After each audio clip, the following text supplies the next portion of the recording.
দুটো ডিম দিয়েছি, কাঁচামরিচ, পেঁয়াজ, গোলমরিচ, লবণ। এখানে দিব যে মাংস, চাউলের গুঁড়া। চাউলের গুঁড়াটা দেখো,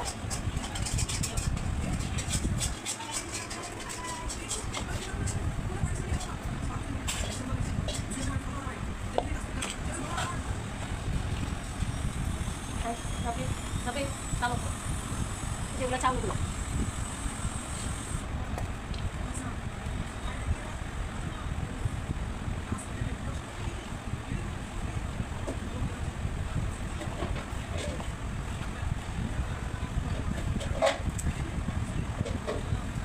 কাবাবের মতো হবে। কাবাব ওগুলো চাউলের গুঁড়ো দিয়ে আলাদা একটা মজা, অনেক টেস্ট। নাস্তা, বিকেলের নাস্তা।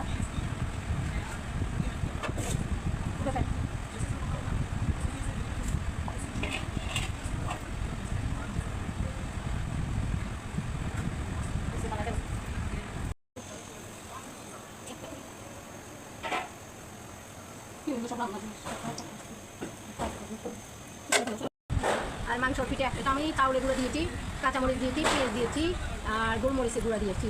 এগুলো দিয়ে মাংস দিয়ে পিঠা বানাইছি, মাংসর বড়া পিঠা। মাংসর বড়া পিঠা খাবো বিকালবেলা এখন, আর এক গ্লাস লেবু শরবত খাবো।